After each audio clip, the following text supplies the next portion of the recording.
me gustaría que ya las fueran externando. Bueno, pues yo voy a empezar y ustedes vayan pensando sus preguntas, ¿sí? Entonces, Jorge, buenos días. Buenos días a todos ustedes. Entonces, vamos a comenzar. Bien.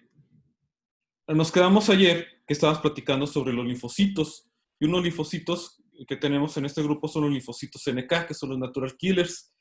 Estos natural killers, a diferencia de los linfocitos B y T, van a ser parte de la respuesta inmune innata y no de la adaptativa. Es decir, estos no atacan utilizando anticuerpos, sino que van a utilizar los patrones asociados a patógenos, es decir, los patrones que tienen en la superficie los patógenos.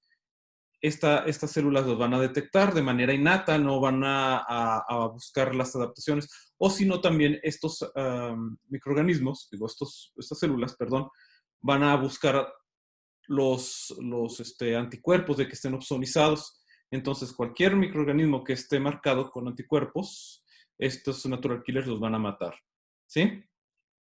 Entonces, su mecanismo de acción activan en el mecanismo un mecanismo de apoptosis. Aquí a veces tienen un receptor que se llama Fas ligando, el cual le dice, ¿sabes qué? Estás infectado, suicídate. También lo que ocurre es de que forman estas proteínas que se llaman perforinas, y se van a clavar en las células. Entonces van a perforar, van a hacer agujeros en su membrana celular y la van a perforar y la van a matar. Esto es en caso de que sea una célula de nuestro propio cuerpo que esté infectada por un virus, ¿sí? También contiene gránulos que contienen proteínas. Van a lanzar estos pequeños gránulos que se van a pegar y van a dañar su membrana celular, así como su ADN, o también van a tratar de matar al virus, ¿sí? También tiene, como les dije, tienen las perforinas que polimerizan la membrana de las células diana, forman poros, que es igual a la polimerización que utiliza el C9, que ya les había platicado del complemento, y tiene unas proteínas que se llaman serinas proteasas. ¿Por qué se llaman serinas? Porque lo que hacen es que rompen los enlaces de serina en las proteínas. Entonces se llaman serin proteasas. Bueno, también ayer les estaba platicando sobre las famosas células presentadoras de antígenos. Estas células presentadoras de antígenos las vamos a llamar células dendríticas. Las células dendríticas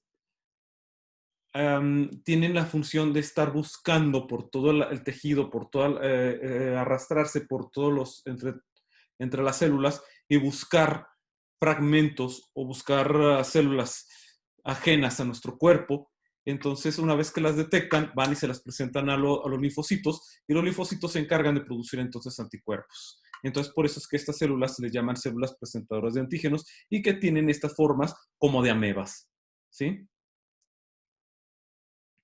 Entonces, este tipo de células especializadas, que son características del sistema inmunitario de los mamíferos, forman parte de la inmunidad innata, siendo capaces de fagocitar patógenos, y su función principal es procesar el material antigénico, devolverlo a su superficie. Así que vamos, de que lo van a fagocitar, van a entrar aquí dentro de la célula. Deje de poner el punterito láser. Se encontrarían acá, luego ya la externalizan y la pondrían aquí como un receptor. Entonces está la célula, se traga a la bacteria, la rompe y presenta el antígeno, y va y se lo presenta a los linfocitos en su superficie. Entonces, con eso los linfocitos ya saben que tienen que atacar, que tienen que ser activados y que tienen que clonarse y que empiecen a distribuir anticuerpos. Las células dendríticas, entonces, pertenecen a las células mieloides. Ya acuérdense que tenemos dos grupos, las linfoides y las mieloides. Y las células mieloides, junto con los linfocitos, constituyen el conjunto de los leucocitos. O sea, tanto las mieloides como las linfoides juntas van a ser los leucocitos o los glóbulos blancos. Las células mieloides entonces se dividen en los siguientes grupos: en las células dendríticas, en los eosinófilos, en los basófilos y en los mastocitos. Ya les había dicho de que, bueno, las células dendríticas, aquí faltaría otro, son los eosinófilos, los basófilos, los, eosinófilo. Bueno, ahorita los tengo anotados. Déjenme ver si los tengo aquí. Me falta uno por coloración. Se llama afinidad por coloración. Aquí están, aquí están. Eosinófilos porque se van a teñir con la eosina. Basófilos porque no se van a teñir ni con hematoxilina ni con eosina. ¿Sí? Entonces, estos solamente se van a teñir con colorantes básicos y tenemos a los neutrófilos que se van a teñir con colorantes neutros, perdón. Los basófilos, los eosinófilos son los que se tiñen por la eosina.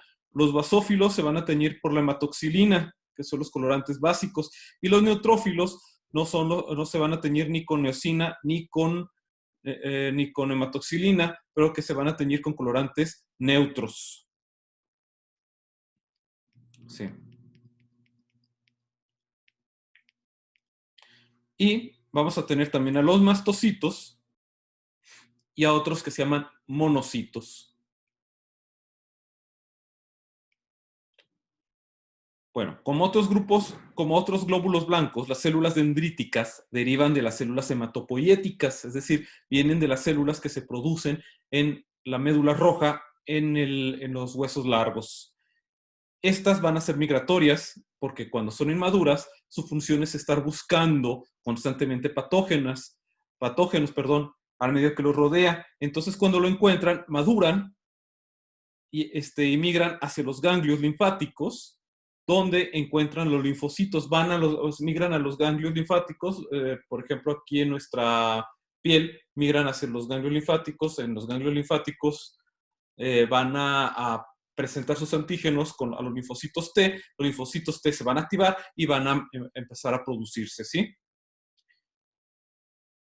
Van a producir anticuerpos, estos anticuerpos van a viajar por la linfa, van a llegar a la vena subclavia, y en las venas subclavias se va a distribuir en la sangre, ¿sí? Entonces, producen anticuerpos y a partir de este momento la defensa contra los patógenos pasa al terreno de la inmunidad adquirida. Una vez que los anticuerpos empiezan a producirse, entonces pasa nuestro cuerpo de la inmunidad innata, que los detectó por primera vez, a la inmunidad adquirida, en donde van a tener unas defensas con mayor afinidad. Es decir, van a empezar a producir la segunda línea de defensa, que va a ser una línea de defensa más específica. Bien, aquí tenemos la médula ósea.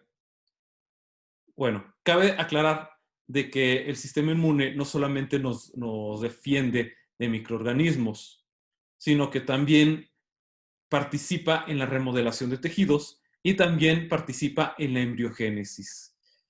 Es decir, nuestro sistema inmune va a funcionar cuando nosotros somos pequeños, cuando somos unas pocas células. Nuestro sistema inmune no funciona para atacar microorganismos, sino que va a funcionar remodelando nuestro tejido para que las células empiecen a diferenciarse. Él va a mandar quimiosinas y citocinas en donde les van a decir, ¿sabes qué? Este grupo de células tienen que migrar hacia donde nosotros le estamos indicando con nuestras citocinas, con las sustancias que nosotros estamos activando para que haya una quimiotaxis. Es decir, que las células viajen a donde se están produciendo las sustancias químicas. Entonces, el sistema inmune funciona de la siguiente manera. Las médula ósea, en la médula roja vamos a tener las células hematopoieticas, estas células madre o células totipotenciales en este caso, porque estas ya presentan una diferenciación que es de célula hematopoietica, ya no es una célula madre como tal, sino que es una célula totipotencial hematopoietica, ¿sí? Entonces, esta precursora va a empezar a diferenciarse tanto a células linfocíticas como a mieloides. En este caso, se va a ir a las células mieloides. Esta es la precursora común de la célula dendrítica, que es una célula mieloide. Entonces, se va a formar la clásica dendrítica, que es la inmadura, y se va a ir a los tejidos que se van a formar, como las células clásicas, y las células plasmocitoides, que van a estar circulando en la sangre. Y entonces vamos a tener las células clásicas o las células dendríticas clásicas y las células plasmocitoides que van a estar circulando en la sangre, ¿sí? Y algunas de estas células se van a convertir entonces en monocitos. Estos monocitos van a estar circulando también en la sangre y se van a convertir en células inflamatorias, que son los macrófagos famosos, ¿sí? También vas a tener los órganos hematopoyéticos fetales que se van a encontrar en el saco vitelino. Estas van a migrar a diferentes partes del tejido. Este precursor tisular embrionario va a viajar hacia las células de la piel y se van a convertir en las famosas células de Langerhans. Las células de Langerhans son las responsables de estar siempre monitoreando que la piel tenga continuidad y que no haya patógenos en la piel, ya que como es la primera línea de defensa, es común de que nuestros microorganismos ataquen a nuestra piel. Y a veces ocurre de que estos microorganismos llegan a penetrar la piel, especialmente hongos, y estas células de Langerhans son las primeras en detectar. Son las células las primeras que se van a enterar de que acaba de entrar un patógeno en nuestra piel. ¿De acuerdo? Bueno, estas fueron las células dendríticas. Ahora vamos a hablar de los famosos monocitos.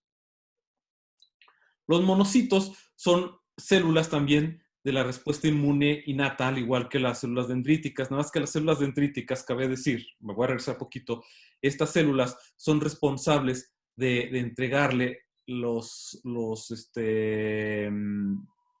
inmunógenos a las células de la respuesta inmune adaptativa. Son las presentadoras de antígenos. Se las presenta y estas se activan. Es decir, las células de Langerhans, las células dendríticas, incluyendo las células de Langerhans, son células de la respuesta inmune innata, pero que participan con las células de la respuesta inmune adaptativa presentándole antígenos. ¿De acuerdo?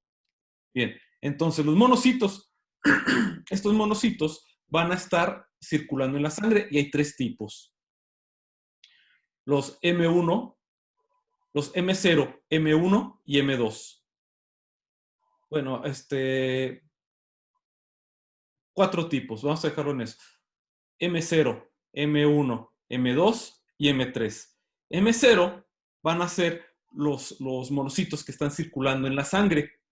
Es decir, los macrófagos cero son los indiferenciados, solamente están en la sangre y están monitoreando. Cuando se convierten en M1 es porque ya se activaron, ya van a empezar a participar en la respuesta inmune innata y son los monocitos inflamatorios, son los que van a llamar la inflamación, son los que van a llamar a la población inflamatoria, van a empezar a producir citocinas proinflamatorias como interferón gamma, interleucina 1 beta, TNF-alfa, etcétera, etcétera, etcétera. Entonces van a empezar a mandar esas alarmas y van a empezar a reclutar a los neutrófilos y a otras células de la respuesta inmune, como los granulocitos. Los M2 van a decir, ya, basta, ya, tranquilos, ya esto ya se acabó, ya no hay más respuesta inmune, ya matamos a todos. Entonces el M2 le dice a los M1, ya se acabó. Ya se acabó. Les empieza a lanzar citocinas antiinflamatorias como lo que es interleucina 6, interleucina 10 e interleucina 22, que les van a decir, ya, tranquilos, ya se acabó esto. Entonces se relaja todo, los M1 se tranquilizan, empiezan los M2 a tranquilizar y mandar a llamar a los M3. Los macrófagos tipo 3 son los macrófagos que se van a comer los restos del daño tisular y van a empezar a mandar citocinas y quimiosinas para empezar a remodelar el tejido. Entonces, M0 son los circulantes en la sangre. Los M1 son los residentes que están en las células que están en los tejidos y son unas células de la respuesta inmune inflamatoria. Los M2 son los que van a tranquilizar toda la situación y los M3 van a ser los macrófagos que van a ayudar a la remodelación del tejido. Entonces espero que se entienda la población de estos cuatro macrófagos, de estos monocitos que se van a diferenciar. M0 son monocitos, M1, 2 y 3 van a ser macrófagos. Entonces los macrófagos vienen siendo monocitos, pero ya maduros. Entonces, ¿cómo funciona? Crecen en las células, son células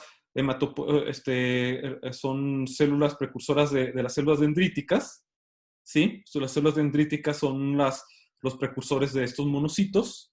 Acuérdense que las células dendríticas son células mieloides. Entonces, tenemos células troncales hematopoyéticas que se van a convertir en células mieloides. De las células mieloides se van a convertir en células dendríticas, y las células dendríticas, algunas de estas células dendríticas se van a convertir en monocitos circulantes en la sangre. Miren, ¿se fijan?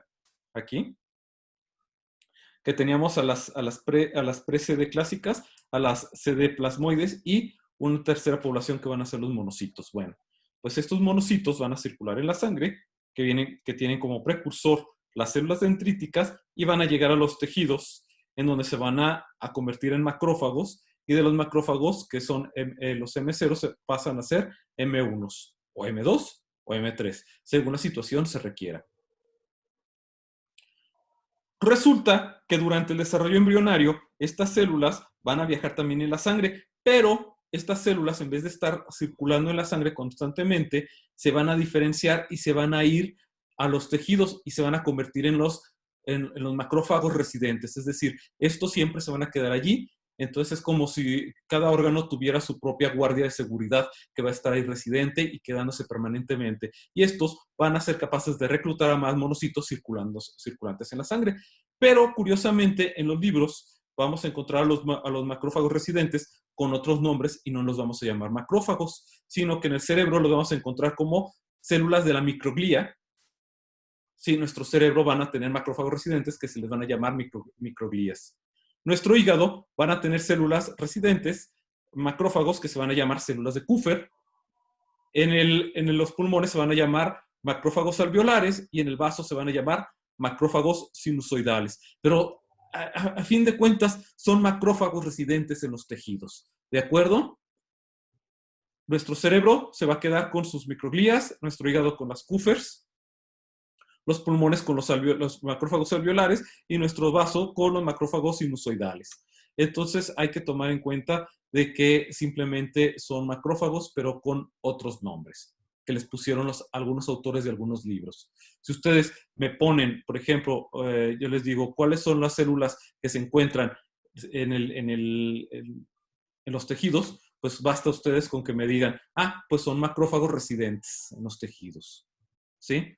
A lo mejor les podría preguntar cómo se llaman los macrófagos que se encuentran en el hígado, pues ya, ustedes ya se acordarían que se llaman células de Kupffer, y etcétera, etcétera. Entonces sí quiero que se aprendan esto, ¿sí? Que se lo aprendan bien. ¿Aquí alguna duda? Antes de continuar. ¿Sí notan la diferencia entre las células dendríticas, entre los macrófagos, entre la diferencia entre el sistema inmuninato y adaptativo? ¿Por qué se llama inmune adaptativo? ¿Por qué se llama inmuninato? ¿Alguna duda hasta ahorita?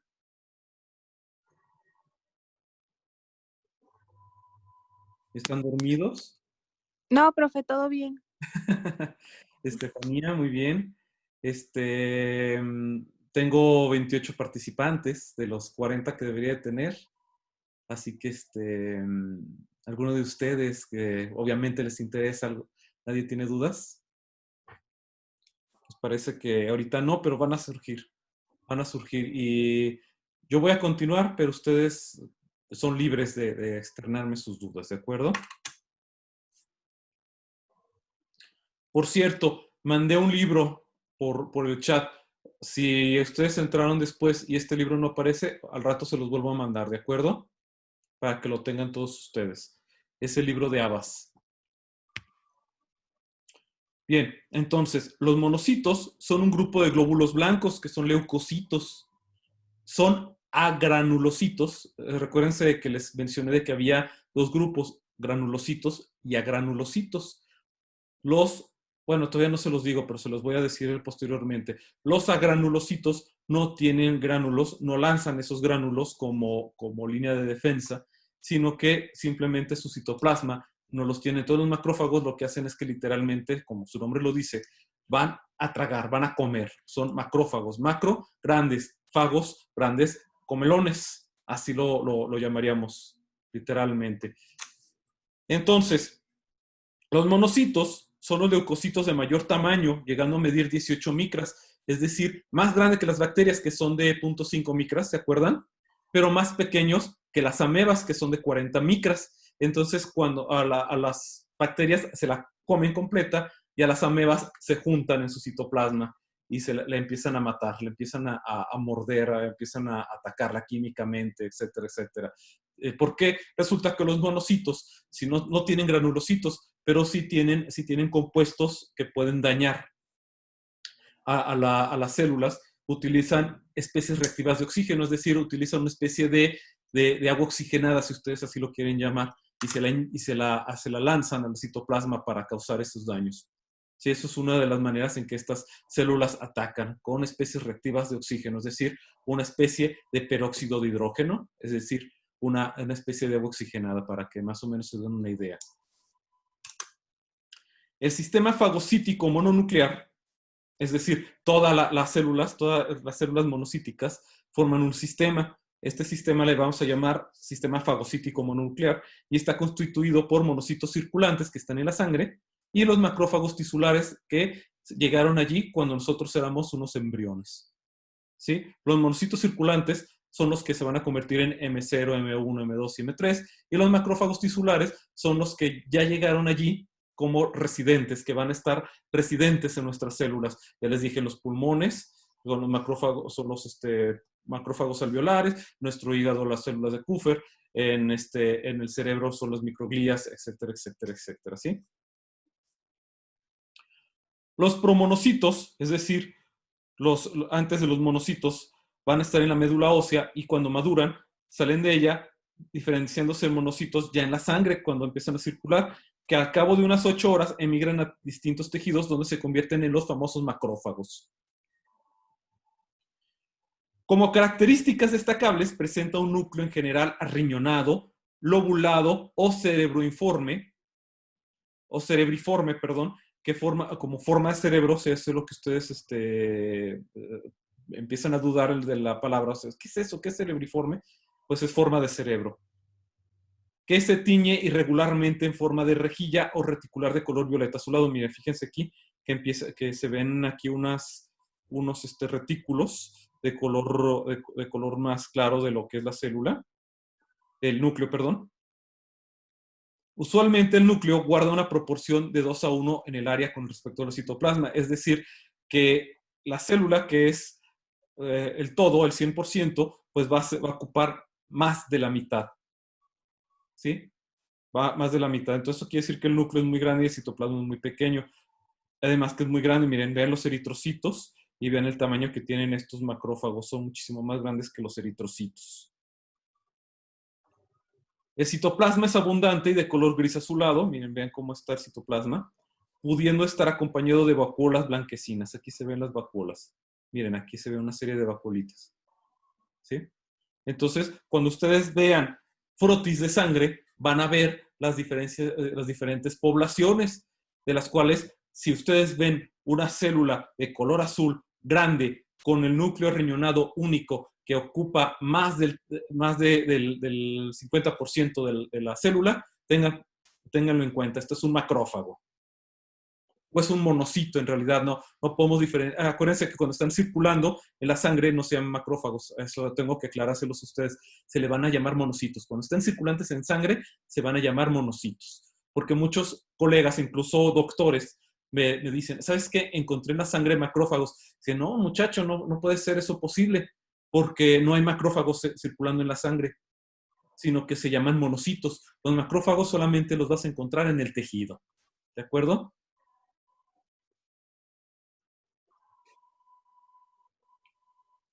Bueno, vean, a los monocitos los vamos a ver de esta forma en la microscopía electrónica de barrido. Esto se le llama de barrido.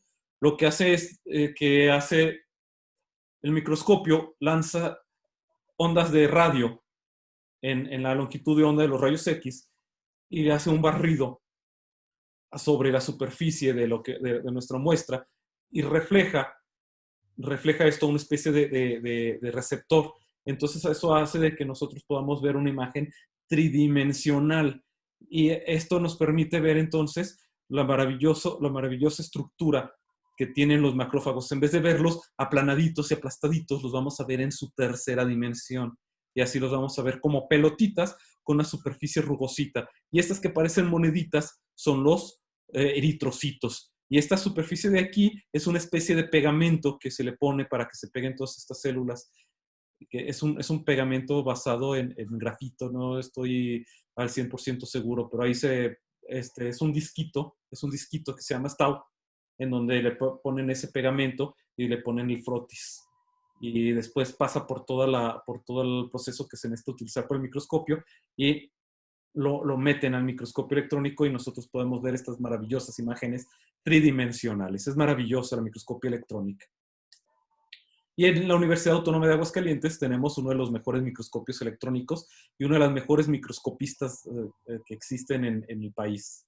La maestra Araceli, la maestra Araceli, Adabache Ortiz, perdón, este es su apellido, es una excelente maestra. Bueno, los monocitos se generan en la médula ósea, y después viajan por la sangre. Esto quiere decir que los monocitos se van a encontrar solamente en la sangre. Cuando llegan a los tejidos, entonces se van a empezar a convertir entonces en macrófagos. Cuando emigran a diferentes tejidos como el hígado, vaso, pulmones, ganglios linfáticos, huesos, cavidades serosas, etc., se van a convertir entonces en los macrófagos. Después de alrededor de 24 horas de permanecer en el torrente sanguíneo, los monocitos lo abandonan y atraviesan el endotelio de los capilares para llegar a los tejidos en donde están dañados o donde hay una respuesta inmunológica, y de allí van a pasar al tejido conectivo, donde se van a diferenciar rápidamente a macrófagos. Y aquí se ve un macrófago en microscopía electrónica de transmisión con pseudocolor, le llaman así porque la microscopía electrónica no puede producir colores, ya de que los colores son longitudes de onda de la luz visible, y estos utilizan rayos X, en donde los rayos X, si lo quieren llamar a ustedes así, los rayos X son su propio color. Vamos, que no presenta la misma longitud de onda del rojo, ni la del azul, ni etcétera, etcétera, etcétera. Entonces aquí lo que hicieron es que colorearon estas células, y aquí se ven las bacterias. Entonces se ve cómo los macrófagos lanzan estas prolongaciones para atacarlas y matarlas. Y fagocitarlas. Mira, aquí se empiezan a ver cómo se empiezan a fagocitar.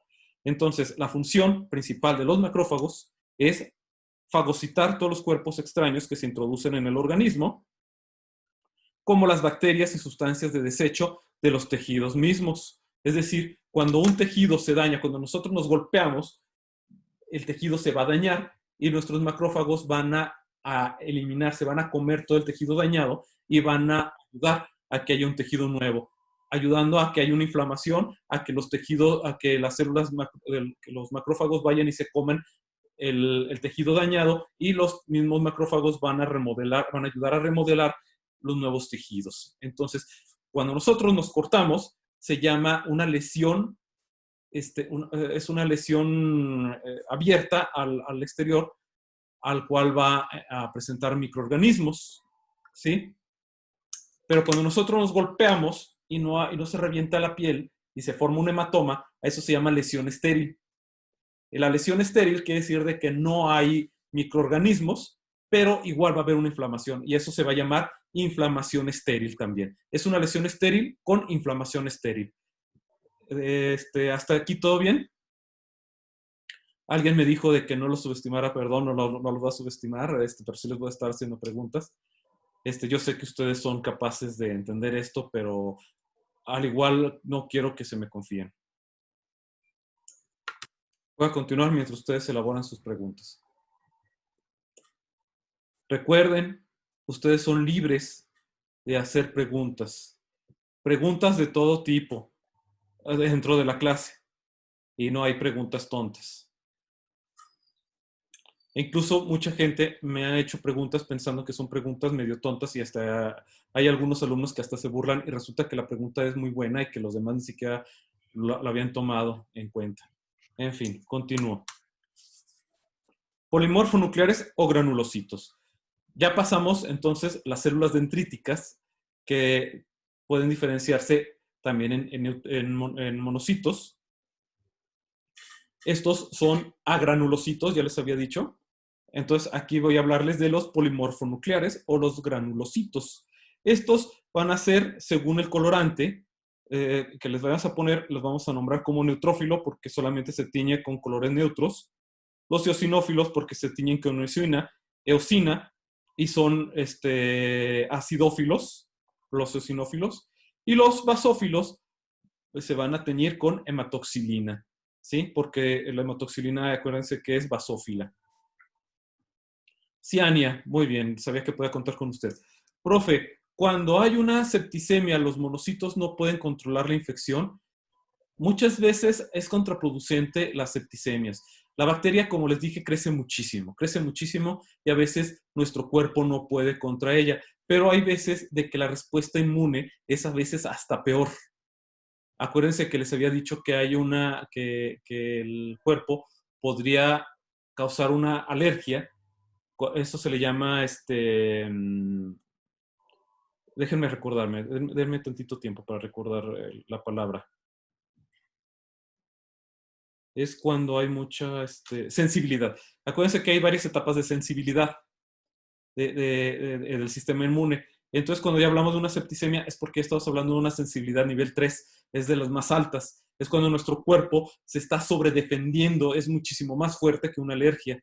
Entonces, se está sobredefendiendo y puede causar entonces que la septicemia, que la respuesta inmune sea hasta peor que la infección. Y esto pasa mucho con el COVID. No sé si han escuchado de que la tormenta de citocinas puede causar más problemas aún.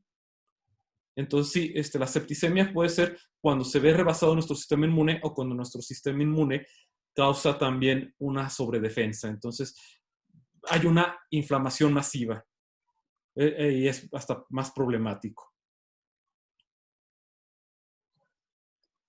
Sí, a veces el sistema inmune sale contraproducente, entonces lo que hay que hacer es que suelen recetar a estos pacientes cortisona para que el sistema inmune se tranquilice. Les dan inmunosupresores para que el sistema inmune ya no esté causando tantos problemas. Sí. Sí, a veces es contraproducente el sistema inmune.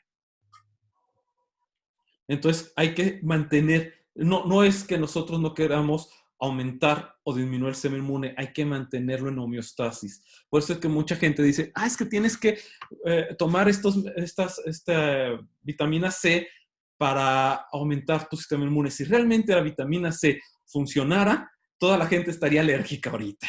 Tendría su sistema inmune sobrepotenciada. Entonces, no, la idea es de que nuestro sistema inmune siempre esté en homeostasis. ¿De acuerdo? Ni muy fuerte ni muy débil. Los glóbulos blancos los vamos a conocer entonces como los granulocitos y los agranulocitos.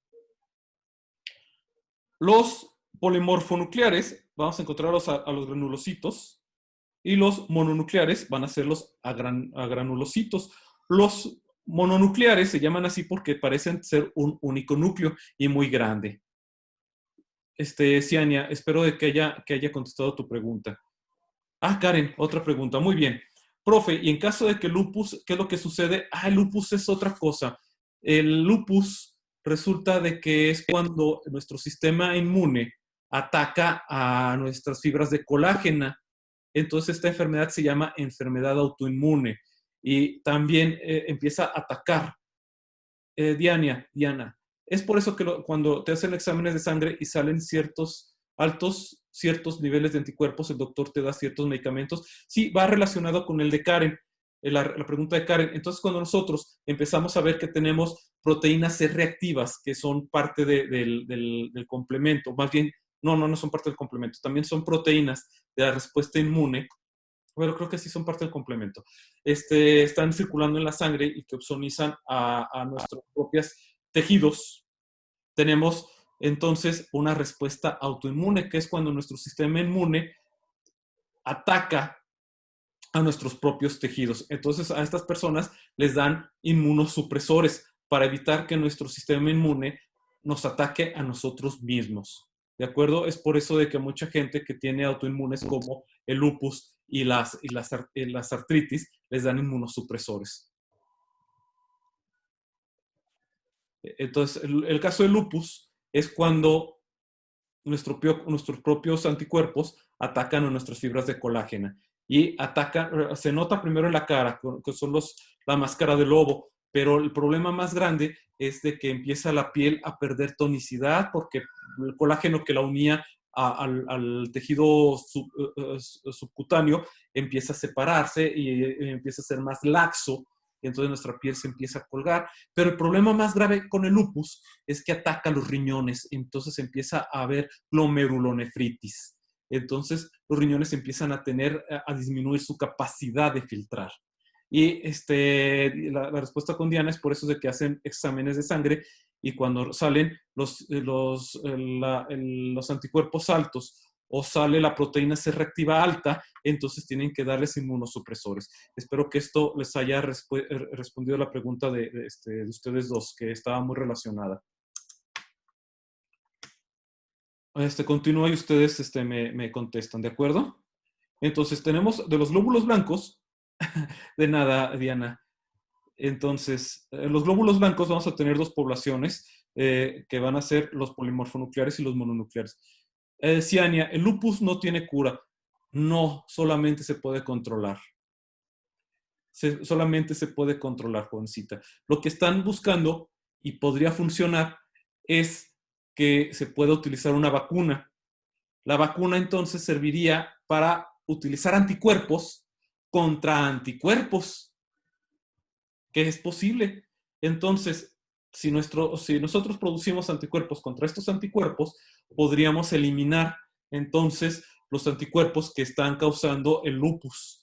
Todavía esto se está investigando. Lo que sí sé es de que a muchos pacientes ya muy graves les inyectan anticuerpos, inmunoglobulinas G, contra los anticuerpos que producen el lupus para disminuir entonces el problema. ¿Sí? Y muchos lo que están haciendo ahorita es que con la respuesta que también está teniendo el COVID-19 es de que para disminuir la respuesta inmune también están eliminando los anticuerpos que se están produciendo durante la respuesta inflamatoria y están utilizando anticuerpos monoclonales para atacar a los anticuerpos que se están produciendo y disminuir la respuesta inmune. Entonces, es curioso utilizar anticuerpos contra anticuerpos. Y se utiliza mucho, especialmente con una prueba que se llama ELISA, pero ya no me voy a meter en estas honduras. Voy a continuar con esto. ¿Sí?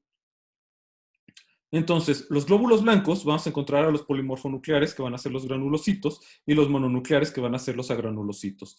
Los polimorfonucleares se llaman así porque parecieran tener varios núcleos o un núcleo con diferentes formas, más bien es un núcleo único con diferentes formas, por eso se llama polimorfo nuclear.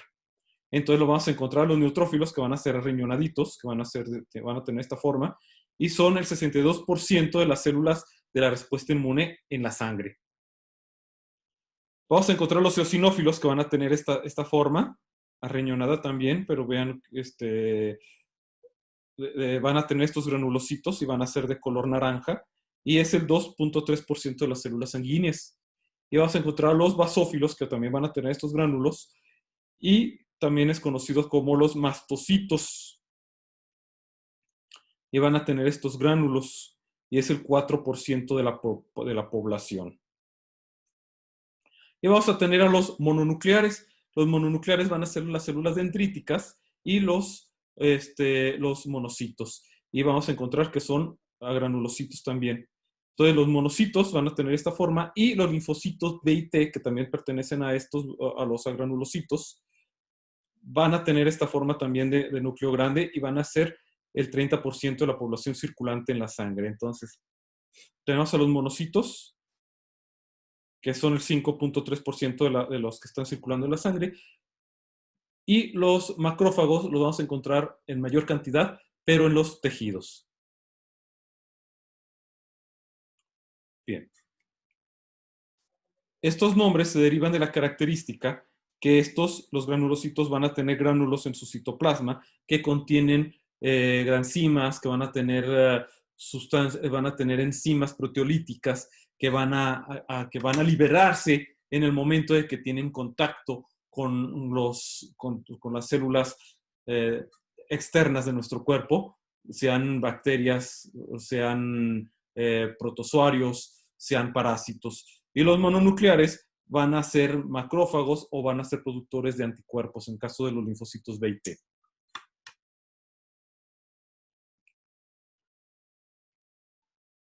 Y su nombre viene precisamente de la afinidad por los colorantes básicos ácidos y colorantes básicos ácidos y neutros que van a darle sus coloraciones típicas. Bueno, vamos a hablar ahora precisamente de los polimorfonucleares. Se denominan así como porque se llaman granulocitos porque tienen sus gránulos. Se producen en la médula ósea a una velocidad de 80 millones por minuto. Es rapidísimo. También hay que tomar en cuenta que tenemos mucha médula ósea roja a lo largo de nuestro cuerpo. Viven de 2 a 3 días. Viven muy poquito tiempo. Se adhieren a las células endoteliales. Acuérdense que las células sanguíneas tienen adentro unas células que se llaman endotelios. Estos son muy importantes, los endotelios, porque las células van a migrar hacia los endotelios y se van a pegar, van a rodar. Y luego se van a meter, que se llama diapédesis a esto, y se meten al tejido y van a meterse al tejido a través de la unión de estas células a los endotelios. Su papel importante es en la inflamación y su función principal es la de la fagocitosis y la desgranulación para destruir a las células, a las células ajenas a nuestro cuerpo, ¿no? Que pueden ser parásitos, bacterias o protozoarios. Mastocitos. ¿Qué son los mastocitos? Los mastocitos son unas células que se van a encontrar también residentes en los tejidos. También los vamos a encontrar circulantes en la sangre en algún punto de nuestra vida. Los mastocitos son células derivadas de la médula ósea presentes en la piel y en los epitelios de las mucosas, es decir, van a estar residentes en las mucosas y en la piel. Al activarse, liberan muchos mediadores inflamatorios. ¿Qué quiere decir esto? Se van a liberar, van a liberar unas sustancias que se llama histamina. ¿Les suena? Bueno, esta histamina es la que nos va a dar la picazón, la comezón, es la que va a causar de que cuando nosotros comemos se nos cause una alergia cutánea, vamos a sentir comezón en el paladar, en la garganta, en nuestra piel, gracias a que estos mastocitos van a liberar entonces la histamina y es una sustancia de alarma. También tiene como algunos hongos o algunas sustancias o algunas partículas van a meterse en nuestra piel accidentalmente, entonces van a causar una sensación de picazón. Entonces, ¿qué vamos a hacer nosotros? Nos vamos a rascar, vamos a descamar la parte superficial de la piel y se va a barrer esa sustancia que estaba intentando o que se había incrustado en nuestra piel. Entonces, son los que causan la comezón. Cuando la comezón es persistente, es probablemente que tengamos un pequeño absceso de grasa o bacterias, que son el famoso acné, que nos va a causar esa comezón y ardor, o va a ser la causante de que nosotros sintamos esa picazón porque algún mosquito está intentando picarnos o que nos está picando en ese momento. Además, como el mosquito libera algunas sustancias anticoagulantes que van a estimular la desgranulación precisamente de los mastocitos, causando entonces la liberación de histamina, ¿sí? Entonces, su citoplasma contiene números gránulos unidos a la membrana que están llenos de mediadores inflamatorios preformados como la histamina y proteoglicanos ácidos que se unen a los colorantes básicos, impartiendo un color azul oscuro a los gránulos cuando se usan tinciones especiales. A estos gránulos normalmente les llaman azurófilos porque se tiñen de color azul. Varios estímulos pueden activar a los mastocitos para liberar el contenido del gránulo citoplasmático en el espacio extracelular, así como para sintetizar y liberar las citocinas. Otra vez aquí me equivoqué, no es citocina con S, citocina con C, que son las sustancias químicas que sirven para que las células del sistema inmune se puedan comunicar entre sí, y otros mediadores inflamatorios. Es decir, van a liberar entonces estas histaminas y citocinas proinflamatorias para mandar a llamar a los neutrófilos y a los macrófagos a la zona para que comience la inflamación. ¿De acuerdo? La histamina liberada y otros mediadores promueven cambios en los vasos sanguíneos que causan inflamación. Es decir, los vasos sanguíneos, acuérdense que son unos círculos, son unos conductos que tienen un retículo que cuando llega la histamina lo que hace es que el vaso no solamente se dilata, sino que estos retículos se abren para permitir entonces el paso de las células sanguíneas a través de esos vasos sanguíneos.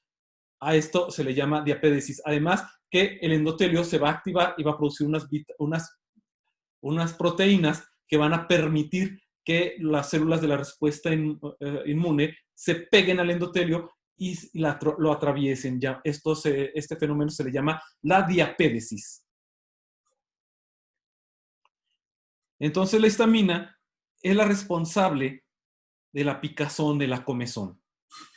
Los mastocitos también se activan cuando reconocen productos microbianos. De esta manera funcionan como un centinela tisular, es decir, los mastocitos están allí junto con las células dendríticas y los macrófagos residentes, detectando constantemente que todo esté bien. Si estas células llegan a detectar que algo está mal, entonces los mastocitos liberan sustancias químicas que van a causar una sensación de picazón, de ardor.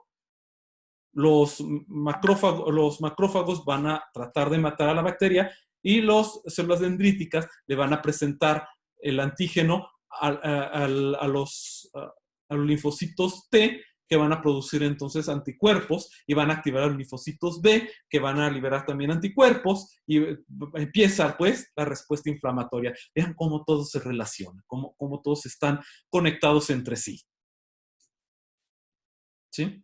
Que los estudiemos separados no significa que trabajen separados, sino que todos estos van a trabajar juntos, ¿de acuerdo? Pero para fines didácticos solemos enseñarlos de manera separada y lo que hace cada uno por separado, pero que cuando nosotros los relacionamos vamos a notar de que todos estos trabajan juntos, de la mano. Vean cómo los basófilos se van a comunicar entonces con los linfocitos B, como los linfocitos T también se comunican con los linfocitos B. Los linfocitos T cooperadores van a activar los linfocitos B van a liberar anticuerpos, los basófilos van a liberar interleucinas, los mastocitos van a granularse, van a liberar las histaminas, los eosinófilos van a recibir estas histaminas, van a mediar la inflamación, también los neutrófilos van a detectar esto y también van a mediar la inflamación, es decir, o lo van a aumentar o la van a disminuir según la cantidad de células de la respuesta inmune que estén allí o que citocinas se estén mandando allí. También vamos a ver a los linfocitos T citotóxicos que van a tratar de atacar a la célula ajena a nuestro cuerpo. Va a producir también interleucinas que van a activar los mastocitos. Vamos a ver al músculo liso de nuestra célula, de nuestros vasos sanguíneos. Los músculos lisos se van a relajar, van a permitir que pasen las células a través de los vasos sanguíneos, reclutando más células, y las neuronas van a responder recibiendo a las histaminas. Entonces van a detectar el dolor o también van a detectar si hay un daño en el tejido, como la separación de los epitelios, como un corte. Entonces fíjense cómo todo está relacionado entre sí. ¿Sí? Toda esta respuesta está relacionada, todos se están comunicando entre ellas a través de las citocinas, la presencia de antígenos, la presencia de anticuerpos, cómo es que los basófilos, linfocitos B y linfocitos T se comunican entre ellos, que mandan a llamar a los mastocitos llaman a los eosinófilos, a los neutrófilos, y cómo es que los vasos sanguíneos que también reciben la respuesta antiinflamatoria, se van a abrir. ¿Qué pasa si los mastocitos salen defectuosos? Pues entonces, Ciania, ¿qué pasa si los mastocitos salen defectuosos? Pregunta ella. Pues entonces vamos a tener una especie de inmunodeficiencia. esas inmunodeficiencias relacionadas con las diferentes células de la respuesta inmune. Por fortuna ya te diste cuenta que muchas de nuestras células son redundantes, es decir, que si una falla, las demás todavía seguirían funcionando, pero sí, si hay enfermedades relacionadas a problemas relacionados a problemas con los mastocitos. Parece que las enfermedades relacionadas con deficiencias en los mastocitos parece que están relacionadas con las inflamaciones cutáneas atípicas. Ahorita no me puedo acordar exactamente cómo se les llaman a estas enfermedades, pero es cuando nosotros tenemos reacciones atípicas. La piel siempre está inflamada, siempre parece haber un daño, y esto a veces porque los mastocitos o las células de la respuesta inmune siempre están activas. Entonces tenemos una inflamación crónica, ¿sí? Puede ser que los mastocitos no estén allí o no estén actuando, entonces tenemos una inmunodeficiencia, o que siempre estén activados y que no los podemos desactivar, y esto vamos a tener inflamaciones crónicas. Y esto es muy común, porque también puede haber macrófagos que no se estén apagando, también tenemos son causantes entonces de inflamaciones crónicas. Espero que si tú investigas, si quieres que yo te lo investigue, puedo investigarlo y te puedo platicar qué es lo que ocurre con los mastocitos en particular. De hecho, les debo tarea, ahorita me acuerdan, ahorita se las platico. Entonces vamos a ver inmunodeficiencias con mastocitos.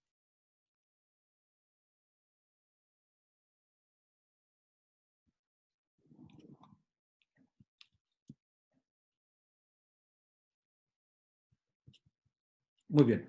Entonces, voy a profundizar en el tema, pero suele haber daños cutáneos, de inflamaciones crónicas.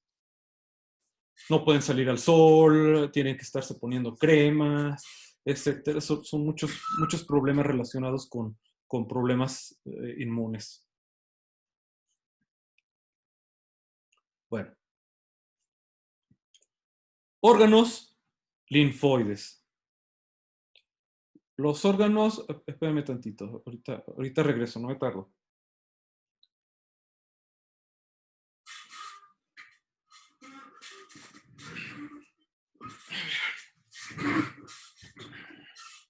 Muy bien. Órganos linfoides. Ya les platiqué las células, ya les platiqué qué es lo que hace cada célula, cuál es su respuesta con el sistema inflamatorio, pero hay que tomar en cuenta que nuestro cuerpo tiene órganos especializados para la respuesta inmune. Así de que, como ya sabemos que el corazón es parte del sistema circulatorio, que el cerebro es parte del sistema nervioso central, que encontramos que nuestro hígado es parte de nuestro sistema digestivo y que nuestros ojos pertenecen a los sistemas sensoriales. Bueno, pues también tenemos órganos que se dedican única y exclusivamente para la respuesta inmune.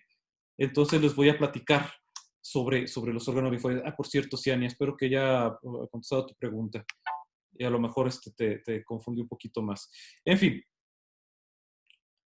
nosotros vamos a encontrar que tenemos dos tipos de órganos, los linfoides, los encapsulados y los difusos. De nada.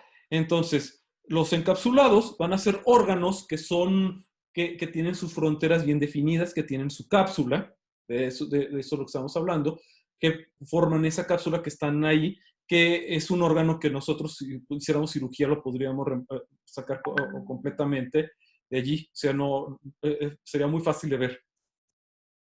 Estos órganos encapsulados va a ser el timo, los diferentes ganglios linfáticos que están en la circulación linfática, que están a lo largo del sistema circulatorio linfático. Tenemos a la médula ósea roja, por cierto, porque hay dos tipos de médula ósea. La médula ósea roja y la médula ósea parda. La parda es un reservorio de grasa y la roja es la hematopoietica. No sé si se acuerden de eso. Entonces, tenemos a los ganglios linfáticos, la médula ósea y el vaso. ¿Alguien me puede decir cuál es la función del vaso? El vaso nada más es un órgano que lo podemos quitar y ya. y no pasa nada. ¿Es importante el vaso o solamente es un órgano parecido a lo que es el apéndice? Que por cierto, el apéndice podemos platicar de él largo y tendido también. Entonces, ¿es un órgano vesticial? ¿Alguien sabe para qué sirve? Profe, según yo, el vaso es el que ayuda como a controlar el sistema inmune, ¿no? O sea, dice como que ayuda a controlar los glóbulos blancos o la cantidad de sangre que fluye en el organismo y es muy importante el vaso. Sí, muy bien, señorita. Sí, es un órgano que tiene la función de controlar a los glóbulos blancos que no estén infectados, especialmente, no sé si se acuerdan de la clase cuando les platiqué de la leishmaniasis o de otras enfermedades que atacan a los linfocitos. Entonces, lo que hace es que el vaso tiene una serie vamos, es una especie de laberinto en donde las células sanguíneas tienen que pasar por una red que es muy fina. Entonces, célula sanguínea que no tenga la flexibilidad o que haya perdido la flexibilidad va a quedar atrapada en esa red que tiene el vaso. Como dijo la jovencita, resulta de que también los glóbulos rojos llegan a envejecer y a perder flexibilidad. Entonces, ¿qué ocurre cuando pasan por el vaso? Pues el vaso los va a retener y va a destruir las células que hayan perdido esa flexibilidad. Entonces, el vaso es muy importante porque es la que hace el control de calidad de la sangre, verifica que no esté infectada, que no pasen bacterias, que no pasen microorganismos, que estén parasitando intracelularmente a la sangre. Entonces es un filtro muy, muy importante, es un órgano del sistema inmune muy importante. Bueno, viendo la importancia del vaso, también bueno, vamos a encontrar que van a estar los tejidos difusos, es decir, los órganos difusos del sistema linfoide, es decir, que estos no van a estar dentro de una cápsula, sino que van a estar difusos dentro de otro órgano, ¿sí? Vamos a encontrar que son las amígdalas, que van a estar difusas en las mucosas, los tejidos linfoides, que van a estar asociados a los bronquios. Vamos a encontrar la lámina propia de nuestro estómago y de nuestro intestino, que va a tener unas placas que se van a llamar placas de Peyer, que no son más que tejidos linfoides, pero asociados al intestino, ¿sí? Y vamos a tener estas placas de Peyer, las vamos a encontrar también en nuestro apéndice. Entonces el apéndice, que antes decían que era un tejido vesticial, era un órgano vesticial que tenía que retirarse, pues ahora resulta que es un órgano que tiene mucha importancia en el sistema inmune de nuestros intestinos, ya que funciona como reservorio bacteriano y que además contiene tejido difuso linfoide, ¿sí?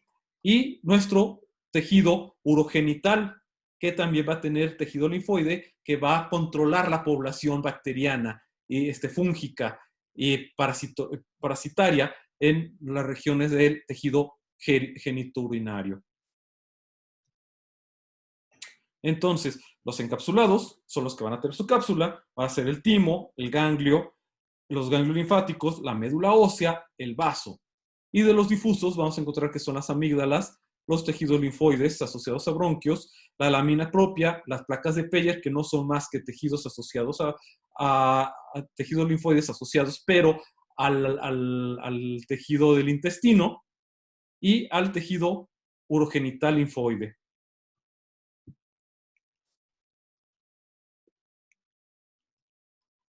Entonces, estos órganos los vamos a encontrar a lo largo de nuestro cuerpo, ¿sí? Vamos a encontrar lo que son las amígdalas, que son las 5 amígdalas, que va a ser la palatina, no, la nasal, las 2 palatinas y las 2 sublinguales. Van a ser las 5 amígdalas. Vamos a tener al timo, al vaso, todo nuestro sistema circulatorio linfático, nuestra médula ósea, y vamos a ver que los nódulos linfáticos van a tener aquí la circulación del líquido intersticial que llega aquí a formar la linfa. El fluido linfático circula aquí. Aquí se filtra, se verifica que no tenga microorganismos y luego sale el fluido linfático para seguir con la circulación dentro del sistema circulatorio linfático. Y aquí tenemos una arteria y una vena que lo que van a hacer es que van a alimentar a nuestro ganglio, pero el líquido intersticial no va a pasar ni a la vena ni a la arteria, sino que va a seguir la circulación por la vía linfática hasta que llega a las venas subclavias, en donde pasa a la circulación venosa. El líquido linfático pasa a la circulación a la circulación sanguínea venosa. Entonces, ¿cuál es la función entonces de cada uno de estos órganos? Entonces, los órganos linfáticos vamos a dividirlos en dos, en los secundarios y en los primarios. En los linfáticos secundarios vamos a tener tejidos donde las células inmunes maduras son activadas por antígenos, es decir, van a ser los ganglios linfáticos, en donde reciben ahí van a recibir ahí los antígenos. Los ganglios linfáticos van a activar a los linfocitos B y T. Sí, acuérdense de que llegan aquí las células presentadores de antígenos y los van a activar a nuestra célula B y T que se encuentran en los ganglios linfáticos, que también son parte de las placas de Peyer y el vaso, que son los que van a trabajar en esta importante función.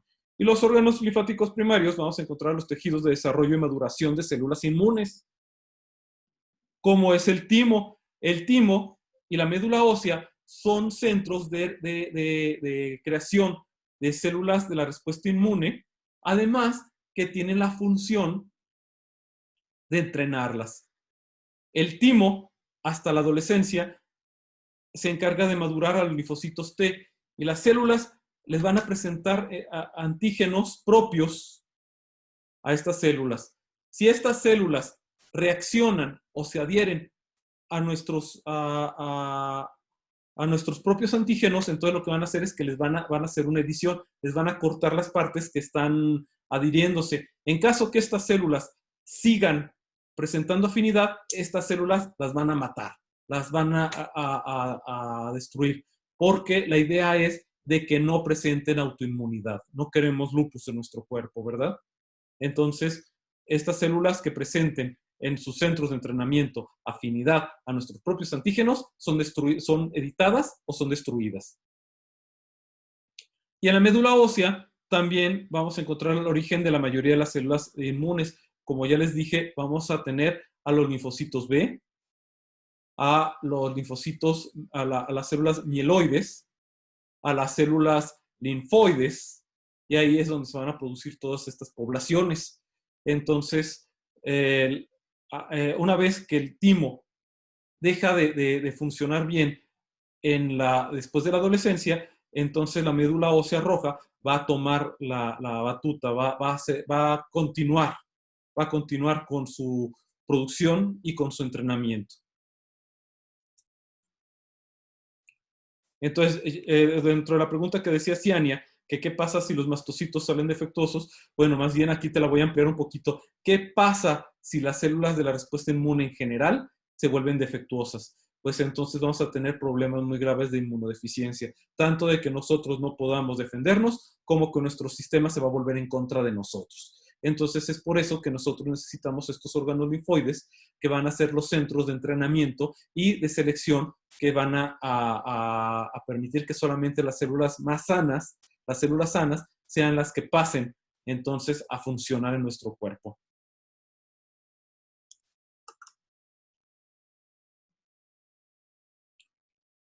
Órganos linfoides van a ser primarios y secundarios. Los primarios van a ser la médula ósea y el timo. Los secundarios van a ser el vaso, el ganglio linfático y el tejido linfoide. Dentro de los primarios vamos a tener de la médula ósea, vamos a producir los linfocitos B y T. Y dentro de los primarios vamos a ver que el timo produce los linfocitos T. Y los secundarios, como el vaso, mantiene la respuesta inmune, además que da un mantenimiento a la sangre, ¿sí? Como nos había dicho previamente su compañera. Los secundarios también van a ser los ganglios linfáticos, los cuales en donde ahí se va a dar la presentación de antígenos, y vamos a tener a los tejidos linfoides, que van a ser los GALT, MALT y BALT. Entonces, ¿qué son los famosos GALT, MALT y BALT? No son más que tejidos asociados a diferentes órganos.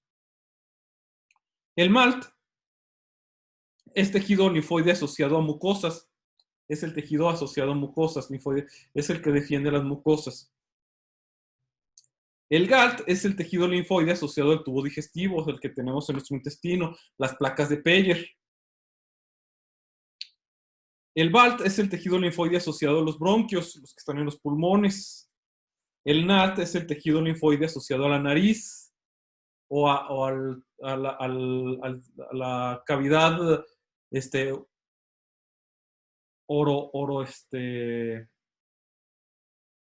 oronasofaringea.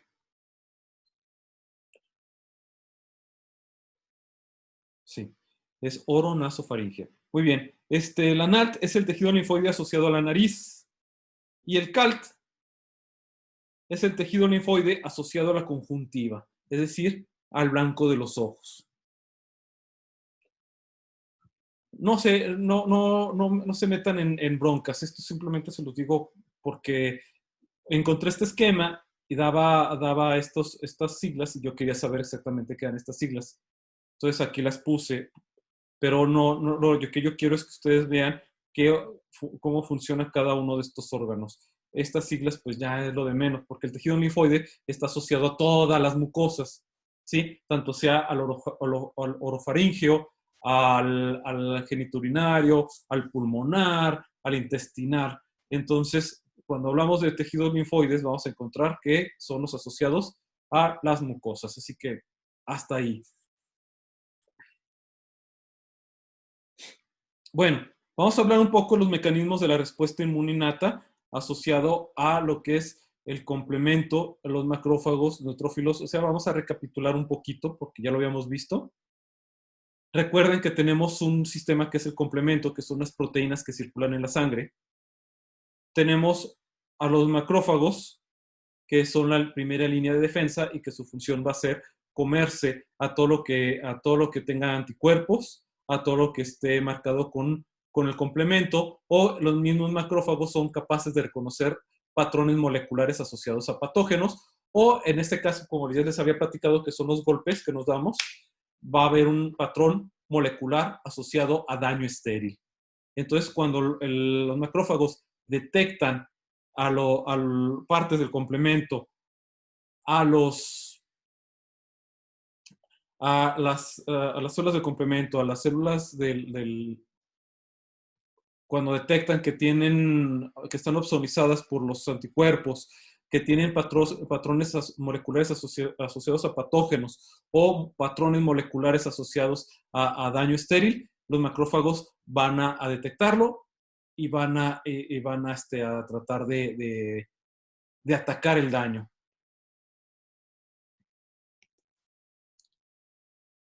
Es importante, quiero hacer la recapitulación con los macrófagos, porque los macrófagos van a recibir una serie de sustancias que se llaman interleucinas. Estas interleucinas son las alarmas que van a recibir nuestros células de la respuesta inmune y quiero hablar de ellas en esta ocasión. Vamos a encontrar que tenemos una que se llama TNF-alfa, lo cual su sigla significa tumor necrosis factor alfa, que quiere decir que son factores asociados a tumores. Es decir, cuando una célula se vuelve cancerígena o se vuelve tumoral, va a lanzar el TNF-alfa como diciendo, ayuda, estoy a punto de causar un problema grande en mi cuerpo, me acabo de volver mutagénica y quiero que me eliminen. O sea, las células simplemente por hacerse cancerígenas no van a ser malas, sino que ellas ya saben que algo anda mal entonces empiezan a avisar de que se salieron de control, que su mecanismo se salió de control, entonces empiezan a producir TNF-alfa, interleucina 1, interleucina 6, interleucina 12, para que vayan a ver qué está ocurriendo y que los macrófagos la maten en caso de que sea necesaria. Entonces es como nuestro cuerpo mantiene bajo control los tumores. IL significa interleucina, que son citocinas, que había platicado sobre ellas. La interleucina 6, la interleucina 1, es una citocina llave, es la citocina, una de las citocinas principales. Es la citocina maestra, es una de las citocinas maestras, junto con el TNF-alfa. TNF-alfa como interleucina 1 son las citocinas maestras, son las que van a llamar a la inflamación, son las que van a originar la inflamación, son las que van a reclutar, van a causar la quimiotaxis para que vayan toda la respuesta inflamatoria al lugar donde están ellas. Interleucina 1,6 está asociada más que nada a las mucosas y es una citocina que está asociada a la inflamación y a la remodelación. Es decir, van a causar una inflamación, pero cuando esta inflamación ya está ya está por acabarse, entonces hacen una inmunorregulación y permiten entonces que haya una remodelación. Y la interleucina 12, que es de la familia de las interleucinas 10 a la 22, son citocinas antiinflamatorias. Van a avisar que todo ya está correcto, que ya no le sigan, que todo está muy bien, que van a empezar a la remodelación junto con la interleucina 6. ¿Sí? El macrófago entonces es capaz de producir este número de citocinas, las cuales, como ya habíamos platicado, son interferón TNF-alfa, interleucina 1 e interferón gamma y alfa van a ser las de la respuesta inmunoinflamatoria. Interleucina 6 e interleucina 12 van a ser las que van a decir ya, todo está bien, ya vamos a dejar de trabajar, y la interleucina 6 va a ayudar a la remodelación. Entonces, fíjense bien cómo van a mandar una serie de citocinas que van a decir la función que van a tener nuestros macrófagos. La inmunidad, vamos a encontrar que hay inmunidad humoral y la inmunidad celular. La inmunidad humoral, entonces, se va a basar en estas citocinas y quimiosinas. Por cierto, bueno, no, ya, no les voy a hacer bolas ya con los nombrecitos estos, ya de por sí ya deben ustedes estar ojipláticos, es decir, con los ojos en forma de platos, tratándose de acordarse de todos estos nombres. La inmunidad humoral, entonces, es la que se va a liberar en la sangre. Las interleucinas, el complemento y los inmunoglobulinas, que son los anticuerpos, son parte de la respuesta humoral. Y son quimiotácticas y son protectoras frente a las bacterias extracelulares y actúa eliminando a los microorganismos, neutralizando sus toxinas, y el complemento citocinas, quimiosinas y anticuerpos. Esto solamente funcionaría con las bacterias extracelulares, porque las bacterias intracelulares van a meterse en las células para evitar la respuesta inmunológica, pero gracias a esto nosotros tenemos el vaso, el cual, si no tiene la flexibilidad para pasar por el vaso, entonces son destruidas. Imaginen, eso es lo importante entonces. Las extracelulares detectadas por nuestras células sanguíneas y las bacterias intracelulares detectadas por los órganos linfoides. Entonces, llega el estímulo de las citocinas al macrófago, el macrófago produce citocinas, las citocinas son secretadas y van a llegar a la unión, a la activación del receptor específico de otra célula diana, que podrían ser otras células de la respuesta inmunológica, tales como los monocitos, que van a viajar hacia donde está la lesión a través de la diapédesis, a través del endotelio, donde la célula va a llegar, va a llegar rodando, se llama rolling, y va a atravesar los endotelios, van a llegar a donde donde la están llamando, donde están las citocinas, y van a llegar y van a empezar a atacar al microorganismo que esté en ese lugar.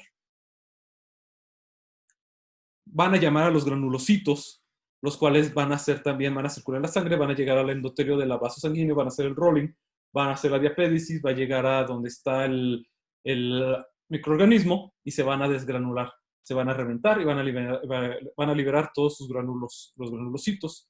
En este caso va a ser el neutrófilo, que es el granulocito principal. Es una célula móvil y su consistencia gelatinosa le facilita atravesar las paredes de los vasos sanguíneos para migrar hacia los tejidos y ayudando en la destrucción de las bacterias y hongos y respondiendo a estímulos inflamatorios. A este fenómeno, como yo ya les había platicado durante todo este rato, se le llama diapédesis. Los neutrófilos normalmente se encuentran en el torrente sanguíneo, pero durante el inicio agudo de la inflamación, particularmente como resultado de la inflamación bacteriana, son unos de los primeros migrantes hacia el sitio de inflamación, primero a través de las arterias, después a través del tejido intersticial, dirigidos por señales químicas como la interleucina 8, que es una quimiosina, va a llegar va a recibir la señal de interleucina 8. La interleucina 8 es la citocina que va a mandar a llamar a los neutrófilos. Recuérdense que interleucina 1, interleucina 6, interferón gamma, TNF-alfa, inician inflamación, pero también van a producir interleucina 8, que es una quimiotractante, para que vayan entonces al sitio de inflamación, especialmente los neutrófilos. Entonces, los neutrófilos son las células predominantes en la pus. Cuando nosotros tenemos pus, las aplastamos, van a reventar eso y van a liberarse un líquido purulento donde está la pus, y si ustedes ponen agua oxigenada, esta va a efervecer, y esto es debido a los granulocitos de los neutrófilos, ¿sí? Por eso es que la pus causa una sensación de mucha comezón, porque se están liberando ahí muchas sustancias químicas en el absceso que se acaba de formar, porque la pus no es más que un absceso bacteriano lleno también de un infiltrado inflamatorio, en el cual muchos son neutrófilos y macrófagos. El drenar el absceso, el drenar el absceso elimina pues la inflamación. Se me metió ahorita a la cabeza el absceso hepático amebiano, porque las amebas pueden llegar a causar un absceso causado por una inflamación, que no es más que una mezcla de tejido hepático licuado con neutrófilos, macrófagos, el resto de las células inflamatorias y la misma ameba, que están causando ahí una especie de absceso, el cual la única manera de resolverlo es meter una aguja y drenarlo.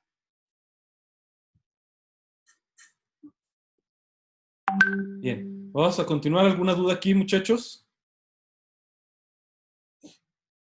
Yo continúo, pero usted... muy bien, Dulce María. Profe, ¿y puede ser que a veces no reciban las señales de interleucinas? Si es así, ¿por qué pasaría eso? Muchas veces son por inmunosupresiones.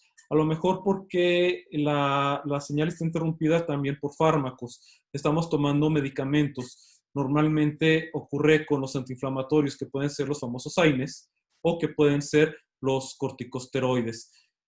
Puede ocurrir que por eso no se reciban las interleucinas, aunque a veces la interrupción de esto es a veces deseable porque se forman daños muchísimo más grandes. Entonces, para reducir la inflamación, para reducir la respuesta inflamatoria, lo que nosotros llegamos a tomar son los AINES, que son antiinflamatorios no corticosteroides, que lo que hacen es que bloquean a los receptores de prostaglandinas, y eso evita que haya un efecto de dolor neurológico, además que también esto evita también que se produzca toda la respuesta inflamatoria.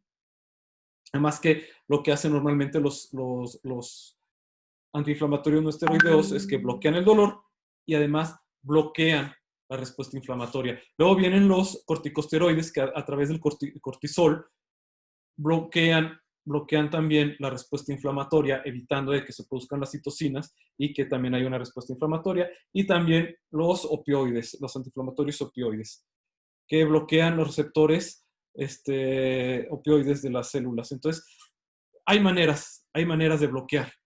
y a veces eso es deseable, y a veces esto no es deseable. A veces ocurre de que las señales de interleucina, las que están bloqueadas, son las citocinas, las interleucinas, que son las que paran la respuesta inflamatoria, y la respuesta inflamatoria continúa y se vuelve crónica, y ya tenemos entonces inflamaciones crónicas. Entonces, el que haya un problema con las interleucinas es un problema entonces de homeostasis y un problema con el efecto inflamatorio. Espero que esto te quede claro. Entonces, puede ser tan malo como inhibir la respuesta inflamatoria como inhibir la respuesta antiinflamatoria. De nada.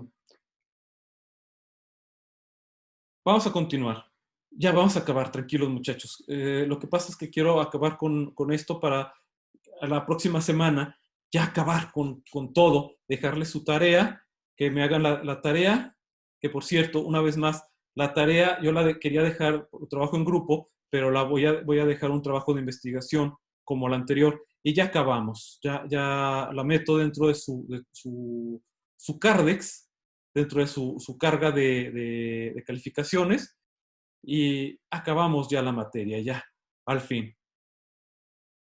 Yo sé que les va a ir bien, les está yendo bien. Quería yo dejar unas presentaciones, pero resulta de que si yo dejaba, por ejemplo, a Carla le dejaba una cosa, a Luis le dejaba otra cosa, a Natalie le dejaba otra cosa, Natalie sabría una cosa, pero no la que le dejé a Luis, ni tampoco la que le dejé a Carla. Entonces eso sería una complicación. Entonces mejor dejo ese trabajo de investigación para que todos ustedes sepan realmente del tema, para que ustedes realmente sepan, que no tengan pues información fragmentada. ¿Sí? A eso me refiero. Por eso es que les voy a dejar un trabajo único para todos, lo califico, no hay problema, y todos ustedes se quedan con la información completa y no se quedan con que, ay, es que el profe no lo enseñó. Dice, pues sí, es que el profe no lo enseñó porque dio la información fragmentada. Entonces mejor voy a dejar un trabajo completo para que ustedes tengan la información completa. Y ya, vamos a acabar. La próxima semana va a ser nuestra última sesión. Entonces vamos a continuar. Los neutrófilos tienen tres formas de estrategia contra los organismos invasores. La primera es la fagocitosis. Van a tragárselo. Y van a eliminar el patógeno y van a causar un estallido oxidativo gracias a los gránulos. Luego, la otra, aquí quedó A y A, no es A, B y C. La segunda es que se acerca al microorganismo y va a liberar los gránulos, va a liberar gránulos. Estos gránulos se van a pegar en la superficie de nuestro microorganismo y le van a empezar a causar daños. Proteasas van a romper las proteínas de la superficie, van a desestabilizar su membrana, se va a perforar y todo el contenido del citoplasma se va a liberar. Y la otra la reciente descrita es que estas células, una vez que no pudieron fagocitar o que no los gránulos no pudieron con nada, o que ya fagocitaron, que ya desgranularon, lo que va a hacer es que se van a suicidar, pero van a suicidarse de una manera como los kamikazes. ¿Han oído sobre los kamikazes? ¿Nunca han escuchado sobre los famosos kamikazes? Los kamikazes eran unos guerreros japoneses de la Segunda Guerra Mundial, que lo que hacían es que ponían bombas dentro de su avión. Entonces, ellos lo que hacían es que como sus bombas no se podían teledirigir como la de los demás contrincantes, lo que hacían es de que el piloto manejaba y se estrellaba contra el barco y explotaba aquello. ¡Paz! Entonces eran unos guerreros suicidas. Entonces los macrófagos son una especie de suicidas, pero vaya, ¿qué suicidas? Está el microorganismo, se acerca al macrófago y va a estallar, liberando su ADN. Y el ADN va a liberarse junto con unas sustancias que se llaman histonas. Las histonas normalmente mantienen enredados nuestro ADN para formar los cromosomas. Pero en este caso, al liberarse, van a liberarse y van a atrapar como redes a nuestros microorganismos, y las histonas van a funcionar como desestabilizadores de la membrana. Entonces, los van a atrapar y van a dañar la membrana del microorganismo y los van a matar. A esto los llamaron, en inglés, neutrophil extracellular traps. En esto en español significa trampas extracelulares neutrofílicas. Entonces van a liberar estas trampas y van a atrapar a nuestros microorganismos y los van a matar. Los van a matar. Entonces, vaya qué forma de atacar. Entonces, ¿cómo funcionan las trampas extracelulares? Pueden ser, se pueden liberar de manera lenta o se pueden liberar de manera rápida. Entonces, recientemente se ha demostrado que además de eliminar patógenos mediante fagocitosis o la desgranulación o la secreción de antimicrobianos, los neutrófilos pueden capturar y matar microorganismos a través de la producción de estructuras extracelulares compuestas de ADN y proteínas antimicrobianas denominadas neutrophil extracellular traps. Ya les había dicho que esas proteínas antimicrobianas son las histonas. Entonces lo que va a hacer es que el núcleo va a empezar a tomar estos gránulos de histonas, van a adherirse va a haber una delobulación de nuestro núcleo, se va a desensamblar el ADN, se van a formar cromatina, se van a liberar la cromatina, se va a ver una descondensación de la cromatina y se va a romper la membrana nuclear y se van a liberar las NETs con estas proteínas que pueden ser gránulos, parte de su citoplasma, y son las histonas. O puede ser rápida, que simplemente revienta la célula liberando su núcleo, atrapando a las bacterias que están adentro, que estén alrededor. Entonces va a haber una degranulación y una expulsión del material nuclear y van a llegar otras células y se van a comer el resto de lo que quedó con estas trampas que se liberaron. Entonces, ¿sí se entiende lo que son las trampas extracelulares de los neutrófilos? O famosas NETs, que en español se podría traducir también como redes. Vayan elaborando sus preguntas y continúo. Miren, esto es una vez más por la magia del microscopio electrónico de barrido. Se puede ver aquí cómo son los neutrófilos y cómo se ven estas redes o estas fibras que no son más que fibras de ADN que fueron liberadas por nuestros neutrófilos, y vean cómo atraparon a las bacterias. En este caso vemos que son unas bacterias que parecen ser estafilococos, parecen telarañas, exactamente, señorita Natalie, y eso es lo que parecen ser, son redes de ADN formando una especie de telarañas, como trampas. Vean cómo su compañera Natalie tiene toda la razón, son unas marañas que van a atrapar a las bacterias, en este caso, estafilococos, y aquí tenemos unos, pues sí, son unos cocos aquí, miren, vean. Parecen telarañas, como bien atinadamente lo dijo su compañera. Vean A y B. En A, se une al microorganismo, va nuestro neutrófilo, empieza a destruir su membrana nuclear, empieza a formar las NETs y las van a liberar. También puede ser porque él detectó patrones moleculares asociados a patógenos, en este caso lipopolisacáridos, y se van a unir a unos pequeños receptores que tienen su superficie, que se van a llamar receptores moleculares asociados a patógenos. En este caso se le llaman TLR4, a los cuales se le llaman TLRs porque fueron encontrados por primera vez en las mosquitas. Estos receptores se llaman las mosquitas drosófilas. Estos receptores se llaman Toll-like receptors o receptores tipo Toll.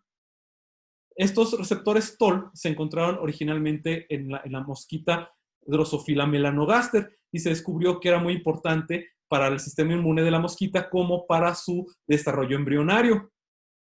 Pues resultó de que se llamó Toll porque en alemán la científica que lo descubrió dijo, "Das was toll", que en mi mal pronunciación alemán significaría esto es fabuloso.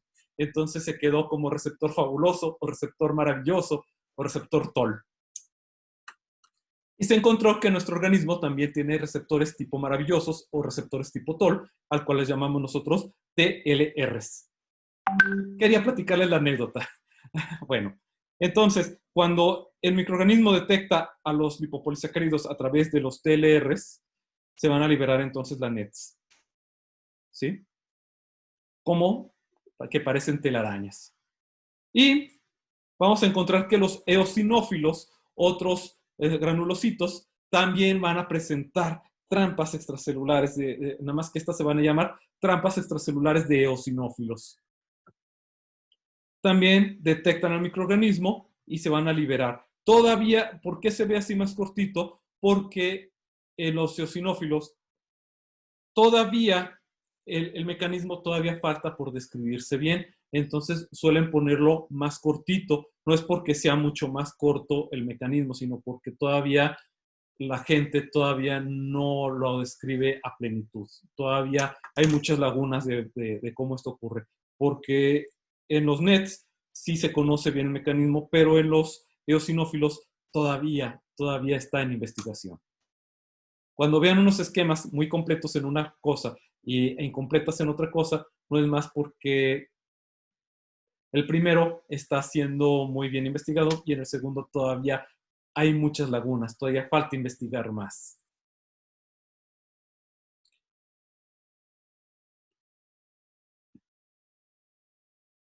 Bien, hasta aquí llegamos y la próxima semana vamos a ver como tal la inflamación. Entonces, todavía nos queda un poquito de tiempo. Por favor, si tienen alguna duda, díganla. Voy a, me acuerdo de que me dejaron tarea, voy a, la semana pasada. Entonces voy a responder la tarea que me dejaron ustedes. A ver.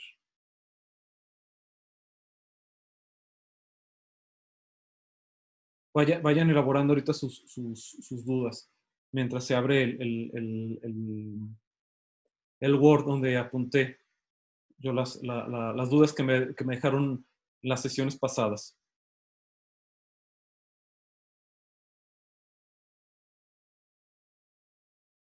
Ahí está, ya abrió. Voy a poner la compartición de pantalla.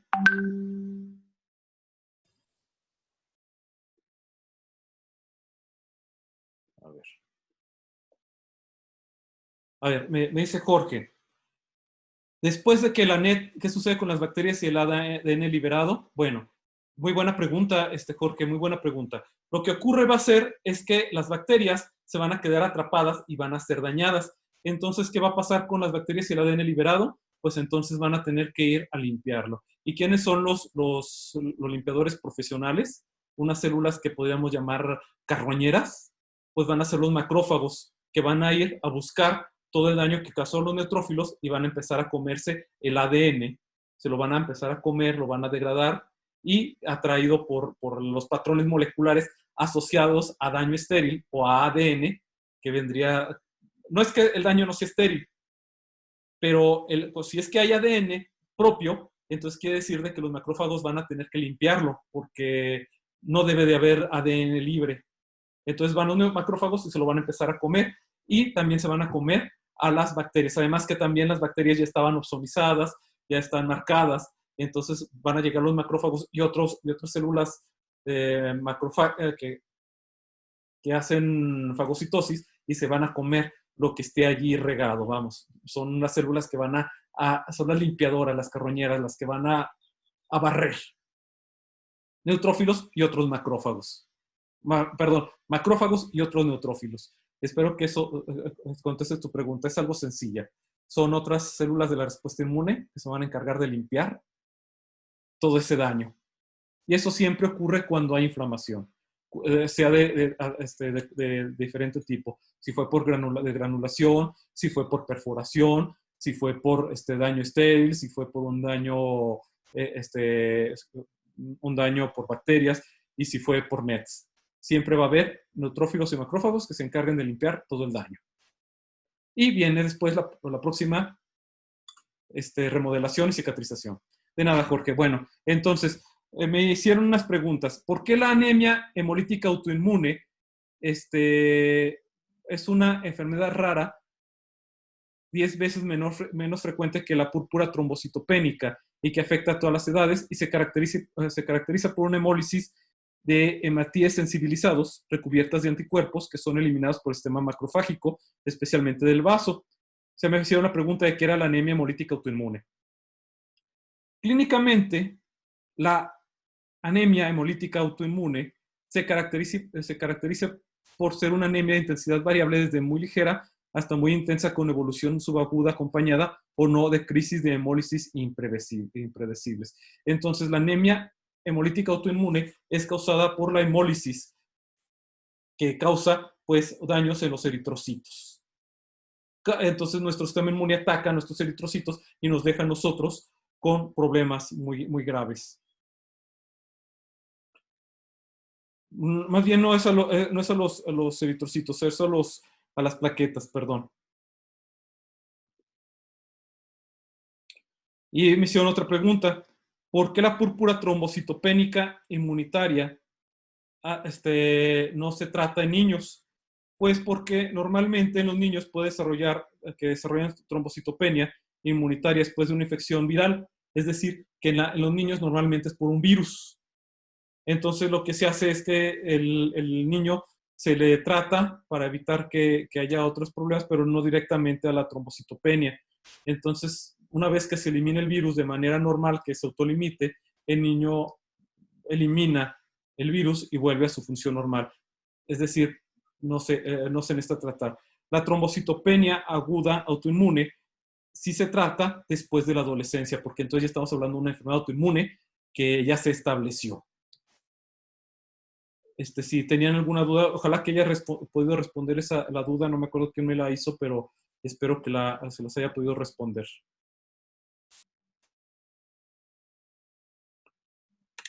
Tengo pendiente la inmunodeficiencia con mastocitos. Esas se las voy a platicar en el futuro, en la próxima sesión. Entonces, Natalie, ¿qué es lo que se unía al receptor TLR4 para liberación de las NETs? Los TLR4 llegan a detectar lipopolisacáridos, que si se acuerdan, es una proteína, más bien es la sustancia que recubre a las células bacterianas. ¿Se acuerdan que les había dicho de que su membrana estaba compuesta de lipopolisacáridos? Pues los TLR4 y los TLR2 detectan los lipopolisacáridos. Cuando estas bacterias se rompen, se van a liberar ADN y va a ser detectado por otros que se llaman TLR9. Eso los voy a platicar en la siguiente clase, así que no se me asusten. Entonces, simplemente los TLRs son receptores de patrones moleculares asociados a patógenos, también conocidos como PAMPs. Sí, eso lo voy a profundizar más adelante, ya cuando veamos inflamación. ¿Otra duda, muchachos? Creo que el tema del sistema inmune es, para mi gusto, es muchísimo más apasionante que el resto de la materia. De nada, Natalie. Creo que me gusta mucho más el sistema inmune que el resto de la materia y espero que a ustedes también les esté gustando mucho porque nos está enseñando cómo nuestro cuerpo se está defendiendo. Si bien las bacterias y los patógenos son muy buenos en atacarnos y en evadir nuestro sistema inmune, también nosotros descubrimos que nuestro sistema inmune es maravilloso. Muchos nos asustamos porque, es que las bacterias nos van a matar, tienen muchísimas cosas que nos pueden atacar. Luego, cuando vemos sistema inmune, nos damos cuenta cómo es que nuestro cuerpo es capaz de atacar a las bacterias, cómo es que nuestro sistema inmune, si las bacterias y los protozoarios son buenos, nuestro sistema inmune es aún mejor. Porque nos damos cuenta de que muchas enfermedades se autolimitan y eso es debido porque nuestro sistema inmune nos está defendiendo. Realmente es sorprendente cómo es que este funciona. Y ustedes como enfermeros, el comprender el sistema inmune les va a dar una gran ventaja hacia los enfermeros que solamente empíricos. Ustedes como enfermeros profesionales. Creo que esa es una gran ventaja. Bueno, y no decir de los enfermeros que estudiaron la prepa, porque ya he visto los planes de estudio de la prepa que también son muy buenos. Pero ustedes son universitarios, son mejores, creo. Bueno, muchachos, hasta aquí y nos vemos la próxima semana. Termino yo de esta sesión y nos vemos la próxima semana.